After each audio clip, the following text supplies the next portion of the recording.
Hello, ladies and gentlemen. Welcome to Triple N Media. I am Dr. NIK NIKAM, and you are watching Triple N Media Talk Show. And all our programs are video streamed through YouTube. And please do subscribe to our YouTube channel. We also have a Facebook page, which is a Triple N Media, and we would like you to please visit our Facebook page and like it, where we bring you the latest buzz from around the world. Today, we are going to be talking about a very special topic, and my special guest is Dr. Ashok Jain. He is a psychiatrist. I am Dr. NIK NIKAM. I am a cardiologist. No, we are not going to be talking about cardiology or psychiatry for that matter. As a matter of fact, we are going to be talking about something that is totally different, and that is marathon race. Congratulations, Ashok. Thank you. On completing a marathon, 26.2 miles. Yes, sir. The Chevron one. This was the beginning of this month. What day was this? It was 15th of January. 15th of January? Yes, sir. Have you recovered?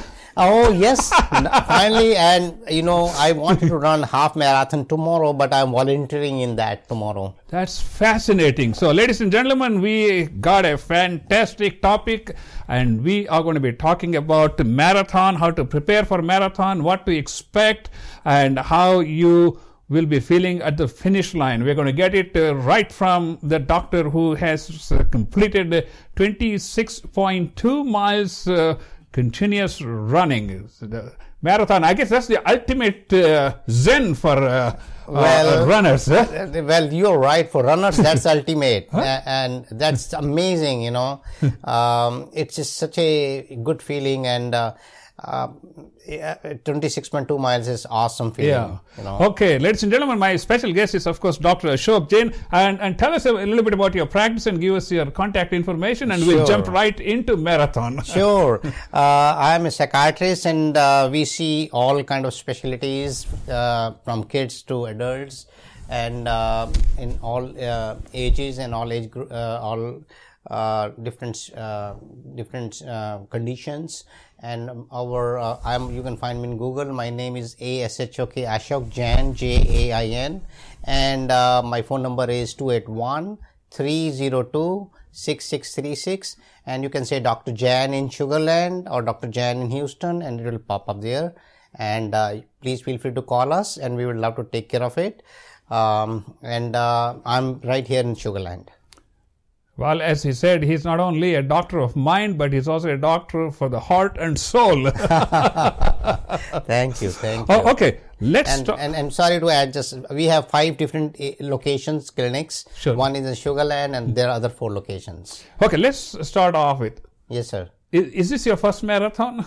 Actually, no. This is my second marathon. First marathon I ran was in 2013. Yeah. And that was in Seattle, and it was called Rock and Roll. I see. And interestingly, I ran that one with my sister, who ran first time as a first marathon. And that was my first marathon. Okay. For the benefit of those young at heart, I should say. But he had people in 70s who were running marathon, Oh, right? yes, sir. In 80s. It's amazing. Is that right? I will share some stories with you when I was running this marathon, and I was amazed at a lot of the spirit they had, But, interestingly, when I started marathon, I did not start with the concept of running the marathon. Yeah. Believe it or not, they told me that I'm pre-diabetic, and my triglycerides and my cholesterol and my blood sugar, everything was running high.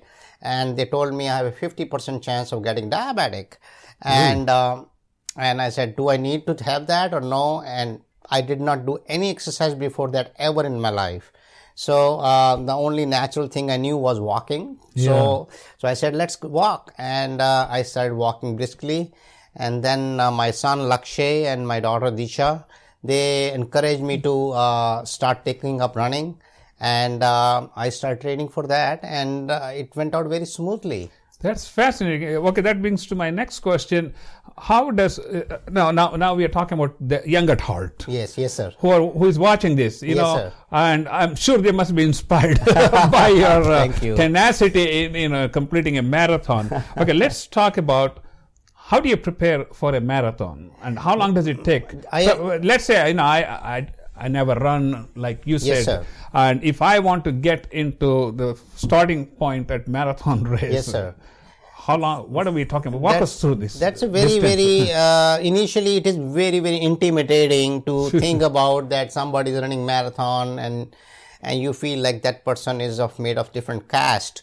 But I get asked this question almost every day by different personal circle as well as professionally by patients.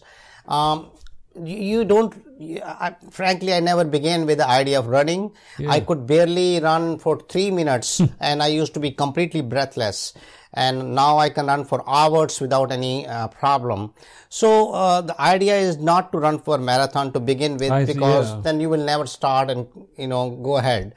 The idea is to I tell a lot of people that you would think about simply most natural thing we are born with is walking. I see, so start walking briskly, and sometime you can do after some training you can do 3-minute walking and 1 minute jogging, and again not running, jogging, slow run, fast, a little bit faster than brisk walking, and 3-minute and 1 minute running, and you build up stamina. So it is, you put on your music, just that is your meditative time.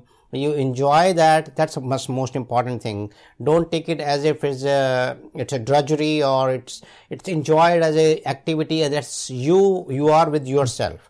And for 3 minutes, 1 minute, and slowly you increase it. You walk 2 minutes and slight jogging. Never space in the beginning for first couple of 2-3 months. Never go very fast, because then your body, your joints are not used for that kind of pace, and they are getting used to you're creating muscle memory. You're creating your joints to be aware about the repeated motions. So you do not try to become a macho man from the day one, or macho lady even the day one. You want to train your body to it. So that's the key. 99% of the people give up because they think this will happen too soon, or they can do it too soon. Over the weekend. Exactly. That's a classic statement. And it's not going to happen in the weekend. You need time and dedication for that. I think you touched upon so many aspects which, as a cardiologist, I can appreciate more than anybody else. Number one, take the baby steps to start with. Yes. Zig Ziglar used to say, okay, just run around the block first day. Next day you cover an extra mailbox. Yes. Next day you cover the second mailbox. In that way you gradually build up, because when you're exercising, your muscles produce lactic acid. Yes. Which it takes time for the body to get rid of all these things. And absolutely. Plus the muscle enzymes have to be the muscle enzymes have to be sort of reprogrammed. Yes. To able to handle all this excess physical activity. Exactly. And it takes time, days and days. And we say that, like in same line of thing, we say VO max, meaning that how much your oxygen, when you're breathing in, how much oxygen your body is actually utilizing it, or mostly it is going wasted. So over the time, you will see that your VO max is going very high. In fact, interestingly, before I started training for this marathon, and I had not run or did any training for 1 year in between, my son tried to hook me up with gadgets and try to do and my Vmax was, he's 25-year-old, and my Vmax was much more athletic and better. So you do it, your body has a memory, and if you have done train, then even if you were in teenager you were training, your body does remember some things. But the important thing is you have to do it really slow to begin. It's like typing or any other skill, you start it very slow. Even if you have a confidence you can go fast, don't do that. Single most mistake is that you go fast and then you get the shin splints or muscle contractures or tendinitis, and then you will never run. So that's going to put 6 weeks break. 6 weeks or lifetime break. Because sometimes never go back, That's a very good point. So it is important to get the confidence, So don't go with the mind of you will run 26. I say reasonable goal is 5K. 5K is 3 miles. Yeah. So you go with 3 months goal for doing 5K, and you make up your time, how much time you do that. If you have a 3-month training goal of 5K, you can run marathon ultimately. But important thing is that first 3 miles what you run, that dictates your lifetime habit. I see. So you start slow, like 3-minute walk, 1-minute jog, then you can slowly increase the time. Yeah. So you can ultimately do jog 7 minutes and 1-minute walk, as much as you can bump that up, but not pacing fast. You're not going to be a sprinter here. That's the important thing, because if you sprint and that is ultimately, you're not trying to beat the time, you're trying to make endurance, you're trying to make a stamina. Endurance. That's the most important thing. Ladies and gentlemen, you are watching Triple N Media. I am Dr. NIK NIKAM, and my special guest is Dr. ASHOK Jain, a practicing psychiatrist, and we are talking about Marathon 101. Yes. It is not it's not the Olympic marathon, but it is close to that. I can tell you that. But the preparation is the same thing. Preparation is the same, exactly. Actually, we will talk a little bit more about it. Yeah. But like when I used to hear before I started exercising, and please, I was the biggest couch potato, you can imagine. And I was like a cave dweller. I did not know how to exercise. I never was a runner or never did any exercise, matter of fact, So when I started with the challenge that I don't want to become a diabetic, and I was never overweight. It's just in my genes, So I started running, and it got me confidence. So I feel that once you register for the event for 5K, then you get a goal. Your mind is set up to something, and then slowly you professionally and you can get a professional training, which we are going to talk more about it today. See how to get yourself some numerous resources. But the key factor you have to make the determination is, do you want to do it and why you want to do it? And because if it is because of you want to please your husband or your wife or somebody else, do it for yourself. Yes, that's the most important. It has to come from inside, from the heart. Exactly. And don't forget, you may not be motivated to do it, but just start it gradually, and slowly it becomes a habit.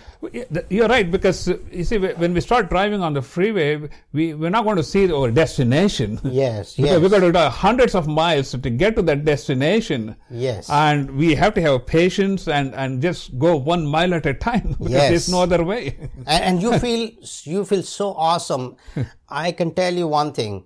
After you run your first mile, and you will feel such an amazing feeling that you could have never believed you could do it. And if you can do 5K, you say, I have accomplished something which I never did in my life, So there is no stopping. Just try to have fun with it. And you just listen to your body, which a lot of coaches tell. Listen to your body, what is happening with your body. Because if you push it too hard, don't push through the pain.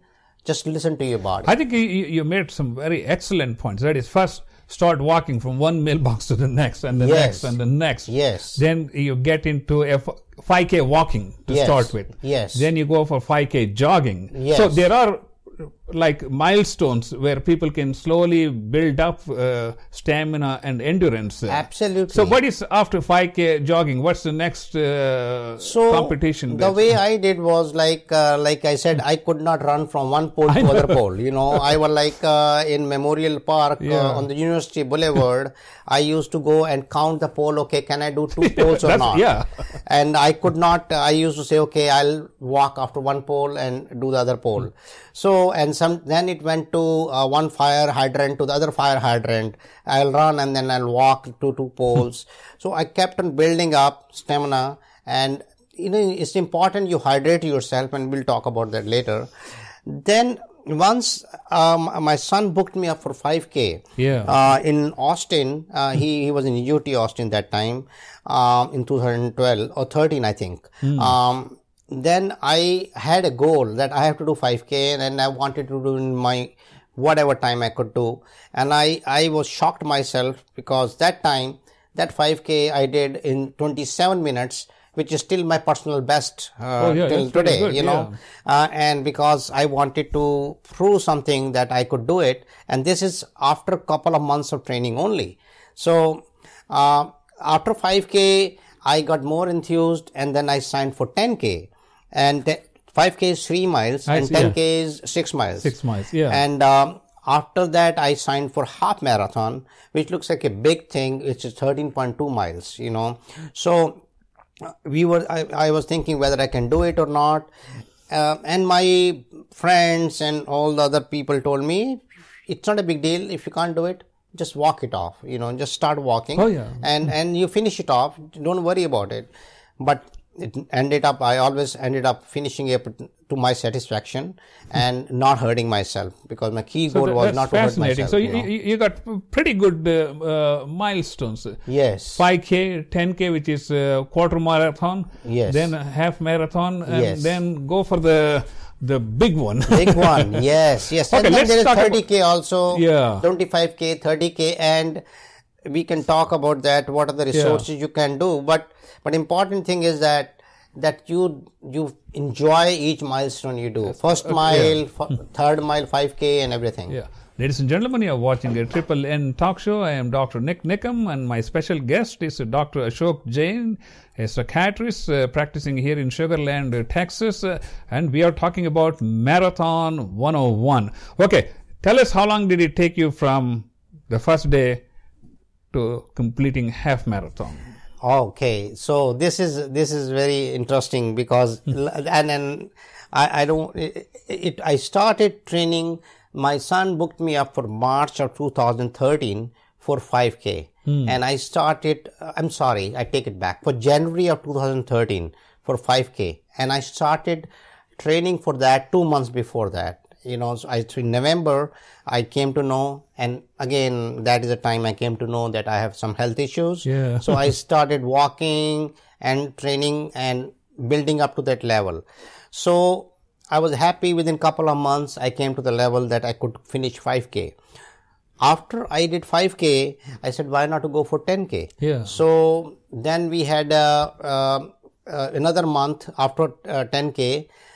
We had over here in finish line half marathon in March, and I booked for that, and that was 2 months after I did 5K. Yeah. Now there was a lot of training involved. I used to run 3 times a week or 4 times a week, and that like 2-3 miles in a day at least, you know. So slowly my body got used to that. Okay, hey, he's not a couch potato anymore. he's moving out some little bit. So he's doing something, you know. So then in March I ran half marathon. Yeah. That year, I think 4 or 5 months after I started training my first ever training, you know. Yeah. And in June, then I kept on going. And in March, when I still remember that I was running through the town center in Sugar Land, and actually, believe it or not, it was in Palm Royal, the whole half marathon. We were taking loops in the Palm Royal Avenue. And when I almost reached in the finish line, and something happened, I tripped and I fell right near the finish line. And you know, there are hundreds of people, they all clapped and admired my courage. I got up and started to finish line, you know. Yeah. So that gave me a lot of, there were a lot of good feeling. So I did the half marathon that time, and I liked that time. It was 2 hours, 37 minutes that time, which was considered very high, but it was good record timing for me. So there are people who finish half marathon in very quickly. Yeah. So after that, I was planning to go to meet my sister in Seattle in June. Yeah. And now in June, there is no running in Houston. So I had no way of running outside because it's very hot in April and May. So I joined Lifetime Fitness and used to run for hours in treadmill. So non-stop I used to run for hours. And ultimately in June, I went to Seattle and ran with my sister the whole marathon. And it was amazing feeling. And Unfortunately, my sister got some leg swelling in the middle because she did not train that much high. So I held her hand and we both crossed the whole marathon line together. That's fascinating. Yeah. Ladies and gentlemen, you're watching Triple N Media. I am Dr. NIK NIKAM, and all our programs are video streamed through YouTube and Google Plus. And please do subscribe to our YouTube channel, where we have more than 2,500 subscribers and 1.5 million views.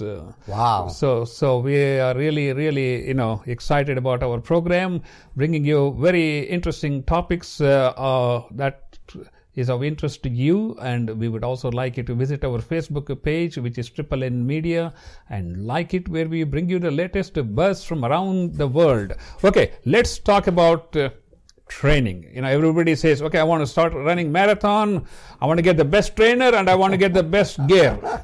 Which one is important? Okay, that's the person, the trainer, or the gear? I would say the most important is your attitude, like anything.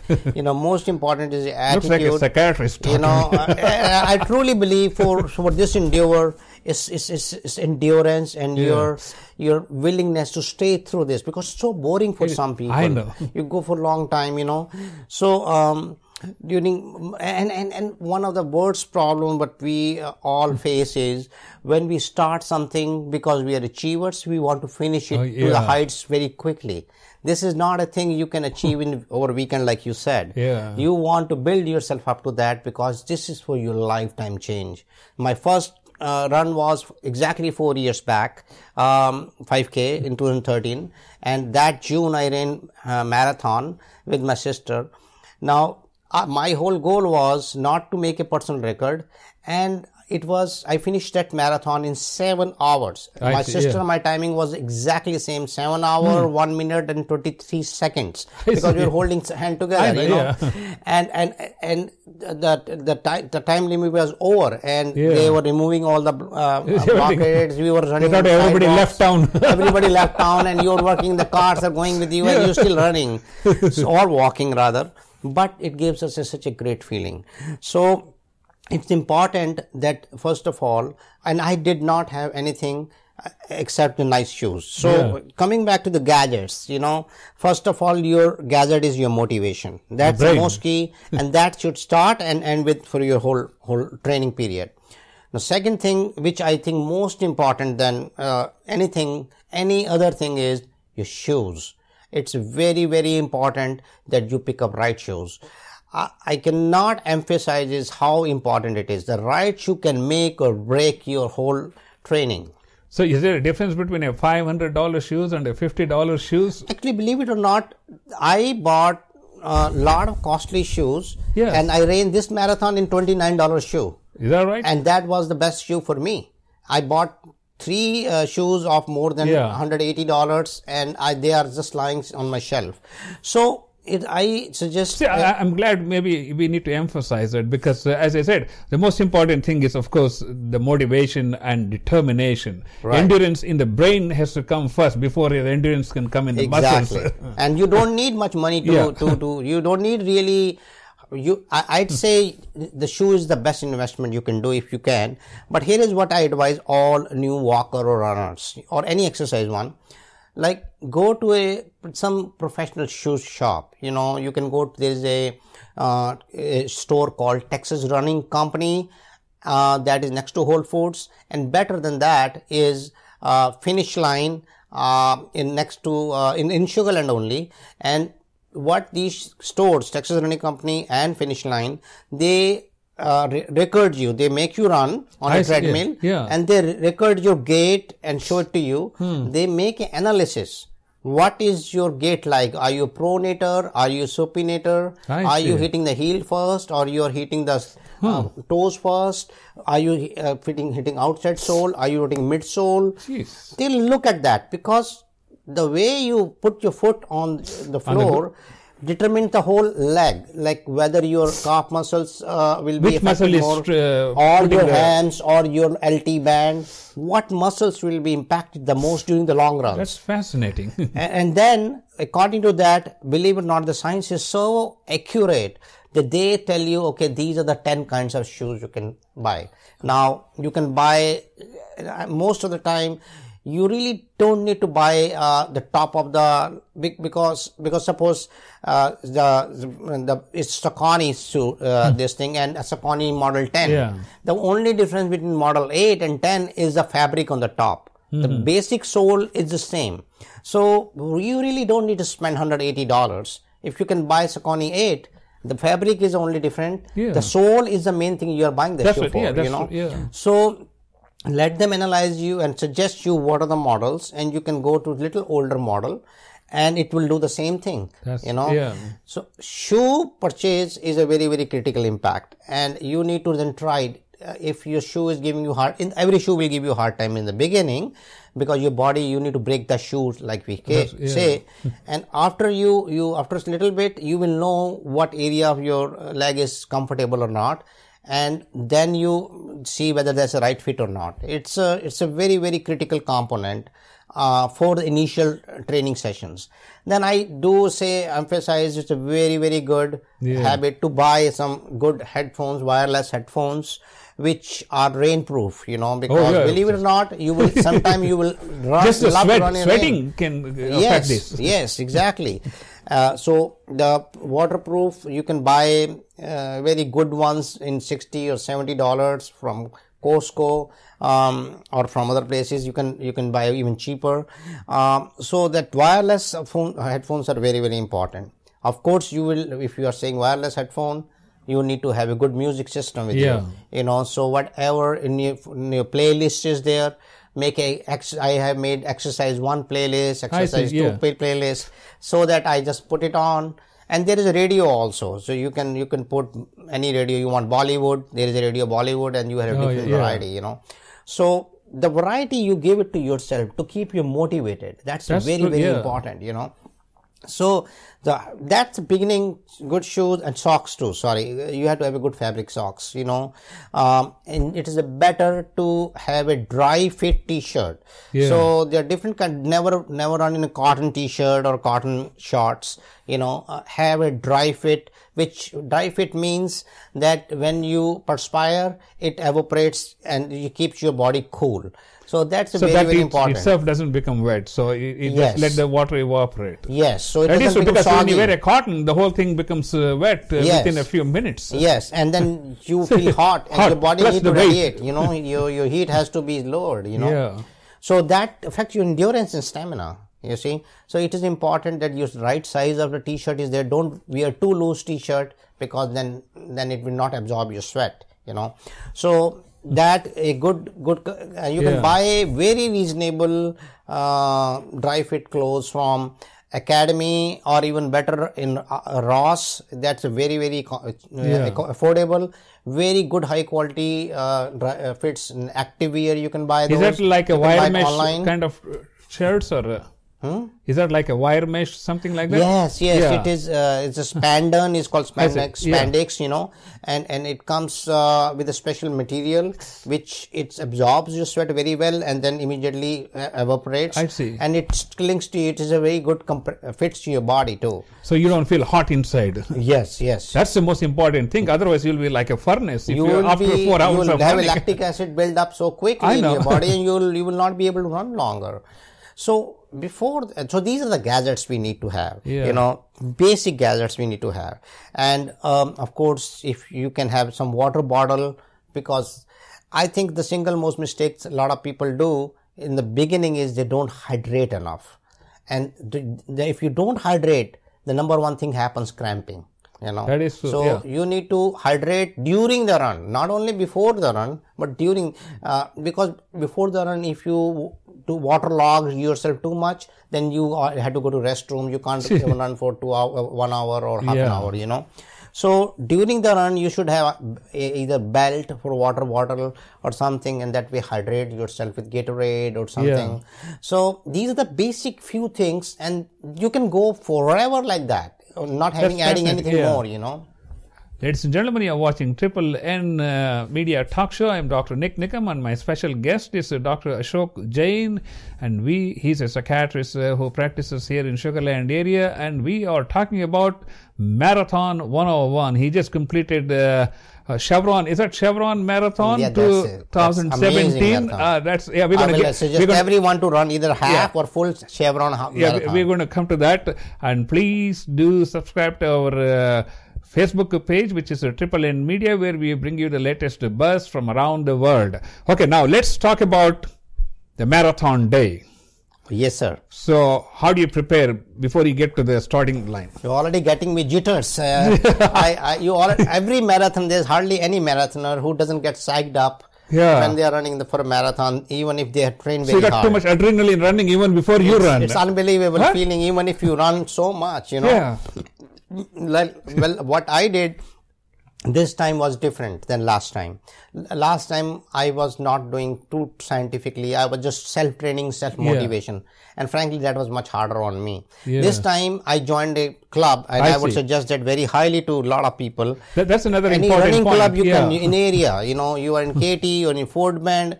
That's very, very important. That is true, yes. We had in Fort Bend County, we called Fort Bend Fit. And this Fort Bend Fit Club is very dirt cheap, and you can join a very small joining fee, and they gather every Saturday morning and Tuesday evening, and they, most important, give you a routine, a schedule, and then you have a good friendship. They all meet together and they start run. So it's very interesting. You could be a walker, you could be having very bad arthritis, or you could be the Boston qualifier. You can join the club, and there are different colors on that, So there is a purple color that is just to walk, never running. It's just like tennis, you got the beginner, intermediate, upper level, lower level. That's exactly, there's different levels, and you belong to different color. So, so that there's no pressure. You go with a group of people. That itself is a big motivation. Huge. Because how many want to run alone for 10, 12 miles week after week? And much less the safety too. That's true. Yeah, you're right. Safety. You are going in the night, you are going in early in the morning. We used to assemble, believe it or not, I don't want to repel anyone, but sometime at 2:30 in the morning we used to assemble in sometime, because it's colder in the morning. But usually we used to assemble at 5 o'clock, and then slowly when the mileage get bigger, like 20 miles we are running, then we have to accommodate, because we don't want to run after 7:30 or 8 o'clock. 7:30 is our deadline, so we used to back up and do the timing wise. So I would definitely suggest join a team. There is many running clubs in the area. I am a big fan of Fort Bend Fit, and it was a life changer for me. So I joined it in May and June. I went through the orientation and went through the schedule. I would say a very, very key aspect is stick with their schedule. The most important is not to run the marathon, but to run the marathon injury free.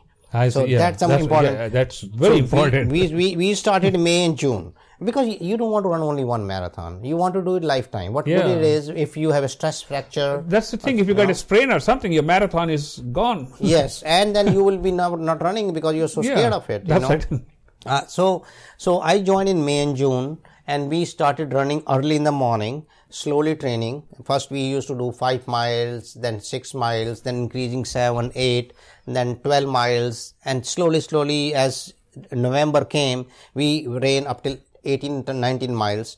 And then we were consistently doing that 19 miles every Saturday morning. I used to get up at 3:30. My alarm used to be there. And at 4 o'clock, we used to get together and start running. And within 3 hours, we used to cover all that. And because by 7:30, we had to finish it. And we all group used to go together and monitor ourselves, and advise each other. So that's the beauty of the club, And then I ran, there is called warm-up series, with the original question on the first day of marathon. So the warm-up series is that you run first half marathon in October. Yeah. And then in November you run 25K, which I is see. around 19 miles. Yeah. You know, then you run 30K. In January. So in between 13 miles to 19 miles, you do a competitive racing. It's not Yeah. like you're just walking. But it turned out that you enjoying that too, That's you know. yeah. So that's a warm-up series. And after warm-up series in December, they say that you can do couple of long runs, and 3 weeks or 2 weeks before the marathon, you need to give your legs complete rest. You don't run. So you do a just taper down, which is called 8 mile or 6 miles you run. And on day of marathon, of course, you have to prepare for that. And you know, the day before there are some set up things you have to do, which is quite advanced for this forum at this time. But on when I want you to visualize that you are among thousands of people, around 30,000 yeah, people. 30,000 people. And it was amazing. I was looking at Chevron. Like in the horse race, they open the gates. Same way they have like a 5 different A, B, C, D, E. So they will release the people who are like earlier finisher. They run like in 5 minutes in a mile, you know. That's A, and then B, then go C, and they'll all go sequentially. So you'll have like a whole mile long of just more than a mile. More than a mile. More than a mile. Really? Easily 2-3 miles long. Yeah. People running and non-stop, and in that day morning when they started, it's such a great feeling. And then I was very amazed that we went through a lot of these lanes and all that. Yeah. I didn't know that a lot of people, they make it like a party. So there were people on the side of in the Rice Village neighborhood. When we were running marathon, there were people with the bands. People were having their house parties. Yeah. They were sitting on their lawns with beer and all that, or they were offering food to you. So it was like the community festival. participation. It's like a festival, exactly. You know. Okay. On the day of the marathon, you know, I heard like, oh, you have to load up with carbs and all this. Yes. How that may be right or wrong, I don't know. No, absolutely, that's you right. tell us, how do you prepare yourself before you get to the starting line? People can lose easily 5 to 8 pounds during your marathon. Ooh. So marathon is like a very intense, it's a 26 miles, so you're running easily between 4 to 6 hours non-stop. Yeah. My average heart rate during the marathon was 143. And that was for 5-6 hours, imagine. So my heart was beating constantly. So what is it asking is the nutrition. Your body after 13 miles is depleted all its resources. That's right. All glycogen, everything is gone. So now you have to depend on reserves, whatever you have left over, and more supply. So what we train ourselves is for a few weeks before that we start training the right food. I see. And on the last week we start eating mainly carbs. Yeah. Before that we had to eat protein because we are building up the muscles in the leg muscles.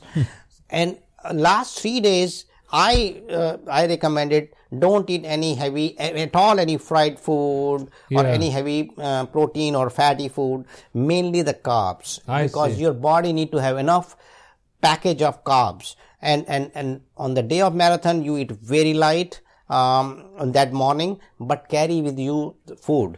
That's what we have. I had a backpack actually with me, and then on that day you are carb loaded, and then you start running, and after keep on every 30 minutes or 45 minutes eating something. There is a very good nutrition called GU Go. And that you can buy from Amazon or from Finish Line or anywhere, where that's a nutrition you keep on taking every 45 minutes. So that gives you a lot of calories. And in fact, beginners can do that too. That gives you a lot of amino acids, a lot of energy, so keep you boost up. So that's one thing I liked, carrying those nutritional stuff. And after so we did carb loading first, and make sure that you are not too much you drink too much water in the night, because you need a rest in the night. So you don't want to be going to the restroom whole night. So in the morning you hydrate yourself, and you hydrate throughout the marathon. That's very good, because I was thinking of the analogy of like a steam engine going 400 miles from Los Angeles to San Francisco. They have to keep putting that wood Yes. to give constant acute energy. Exactly. So in the same way, because carbohydrates, as a cardiologist, I can relate to this because carbohydrates are the fuels that are immediately available and used by the muscles. Yes. And so you have to, because the body can only retain about 400 grams of glycogen, which is like a complex carbohydrate that gives you only 1600 calories, which is not going to be enough to finish a marathon. Yes. That makes sense when every 30 to 40 minutes you're replenishing that another piece of wood or the carbohydrate to give the muscles the immediate. It's like the boosted energy that we use in rockets, like hydrogen. Here it is the carbohydrates. Exactly. But I must advise one thing, that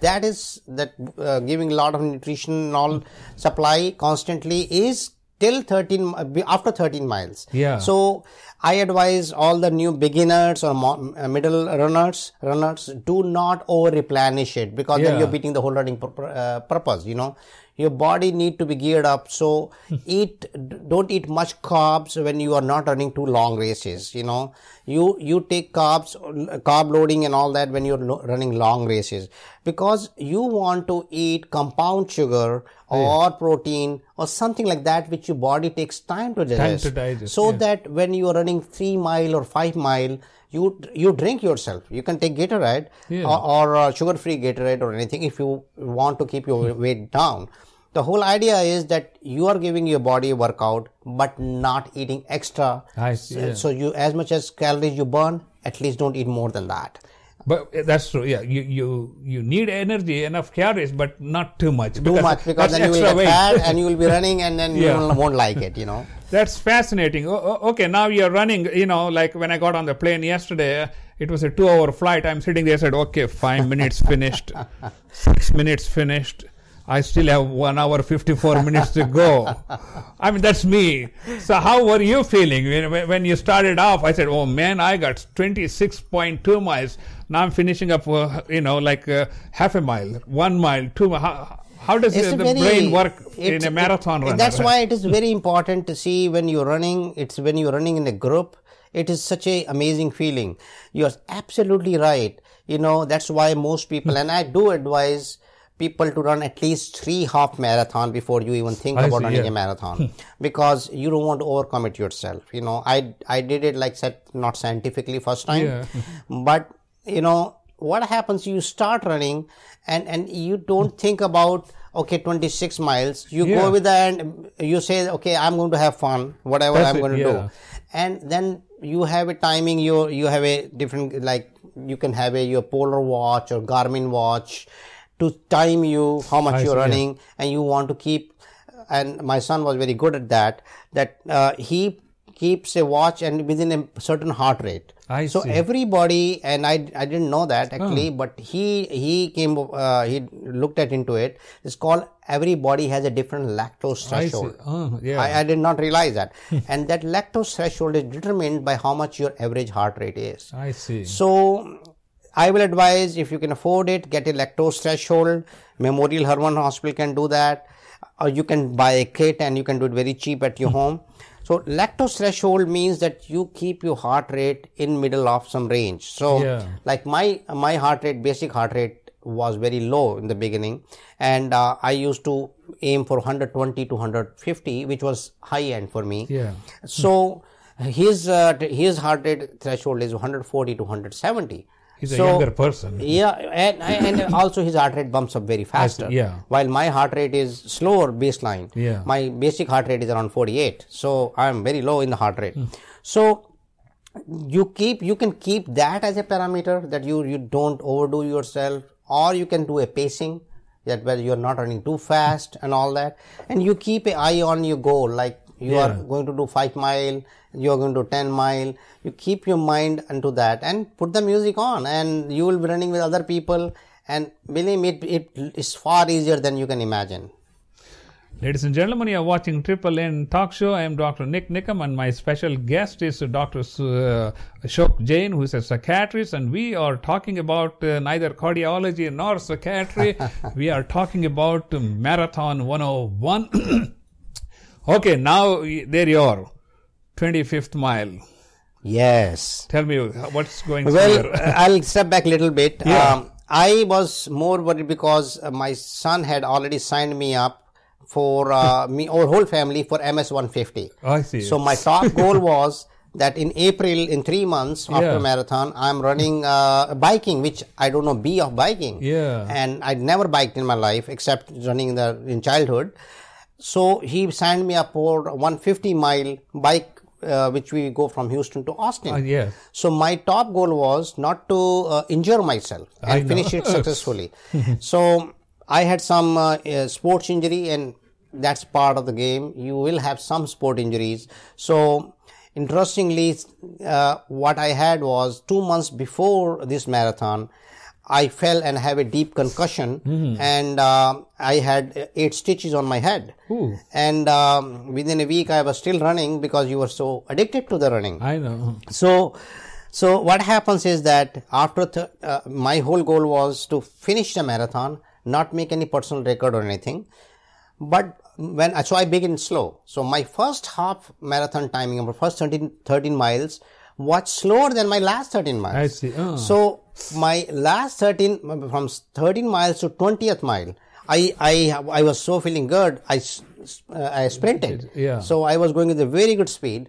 And at 20 mile, I told myself I had to go 6 more miles. Yeah. So I better slow down. From 20 to 22 mile, I was slowing down. And that is the time I just didn't want any mental fatigue. So what I did was I called my 12-year-old daughter Niyati, and I told her to talk to me and sing me something, and to distract, relax me. I talked to my wife, and then I called my daughter Disha. She's in up north in medical school, and I talked to her and talk to her about childhood memories. I talked to my sister. And my son was running with me at that time, so that was a good thing too. So to distract your mind from 20 to 22 miles. So after 22 miles, I went to 25 mile, relatively faster.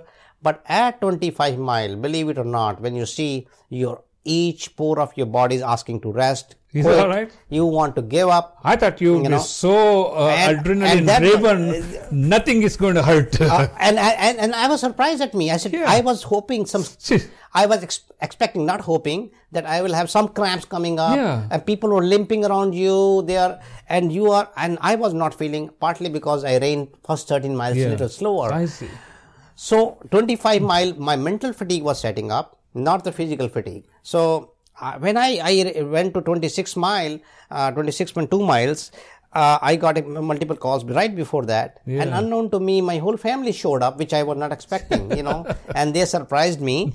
And I was very surprised after the marathon, after they give you medal and take the pictures and all that good stuff and stand you in a pedestal.